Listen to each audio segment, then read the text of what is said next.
আটাইতকৈ মৰমৰ ছাত্ৰ-ছাত্ৰীবিলাক আহক আহা এতিয়া আমি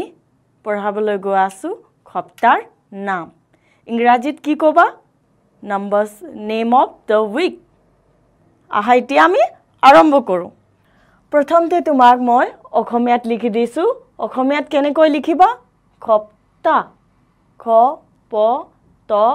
আ সপ্তাহ ইংৰাজীত উইক হয় প্ৰথমতে তোমাৰ হল হেতু সোমবাৰ সোমবাৰ কেনেকৈ লিখিবা অসমীয়াত হু ম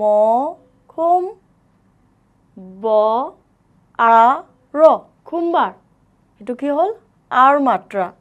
সোমবাৰ সোমবাৰক কেনে প্ৰনাউন্স কৰিবা তুমি এতে সোমবাৰ A H U M B A A R সোমবাৰ সোমবাৰক ইংৰাজীত কি ক'বা মানডে দ্বিতীয় হল তোমাৰ মঙ্গলবাৰ কেনেকৈ লিখিবা মঙ্গলবাৰ এটো মই লিখি দিছো তোমালোকক বুজাবলৈ ঠিক আছে মঙ্গলবাৰ মঙ্গলবাৰ তাৰ পিছত তোমাৰ হল মই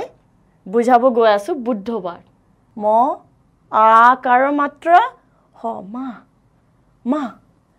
মা কেনেকৈ প্ৰনাউন্স কৰিবা মা এ মায়ে বহাগক কি কয়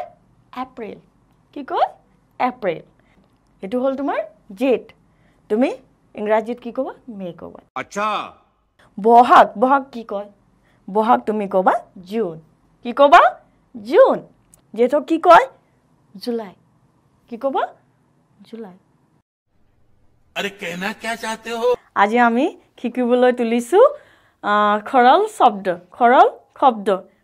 শব্দ কি ইংৰাজীত কি ক'বা সিম্পল সেন্টেন্স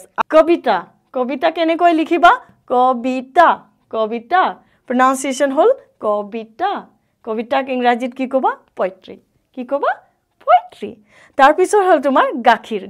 কেনেকৈ লিখিবা গাখীৰ pronunciation হল গাখীৰ খোৱা ভাই pronunciation কেনেকৈ কৰিবা গাখীৰ খোৱা ভাই গাখীৰ খোৱা ভাই হেতু হল তোমাৰ poem অসমীয়াত তাৰ পিছত তোমাৰ হল খাত কেনেকৈ লিখিবা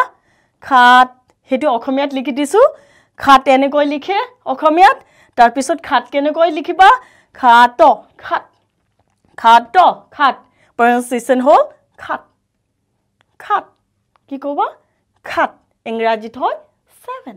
ইংৰাজীত কি কয় 7 কোকা pronunciation কেনে হ'ব কোকা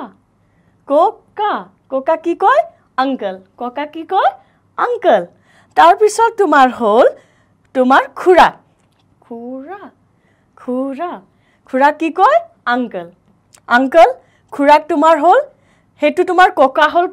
হেতু কোকা কাকৈ কোকা মই তোমালোকে বুজাবলৈ কোকা হেতু তুমি মিষ্টেক কৰিব পাৰা হে কাৰণে তোমালোকে বুজাবলৈ কোকা প্ৰথমতে কোকা কয় তোমাৰ আঙ্কেল কাকৈ তোমাৰ দেউতাৰ ভাইটি কয় আঙ্কেল দেউতাৰ ভাইটি কি কয় আঙ্কেল কয় কোকা তাৰ pronunciation আঙ্কেল কয় কোকাৰ দেউতা ভাইটি কয় আঙ্কেল দেউতা ভাইটি কি তাৰ ইংৰাজীত কি ক'বা আঙ্কেল খুৰা কাকৈ খুৰা হল তোমাৰ হল খুৰা তোমাৰ হেতু তাক তোমাৰ দাদা তোমাৰ খুৰা হল তোমাৰ ভাইটি কি কয় দেউতাৰ ভাইটি কয় খুৰা তোমাৰ ইংৰাজীত ক'বা আঙ্কেল বুজিছানে বুজিছো বে এতিয়া আমি এন্ড কৰিলো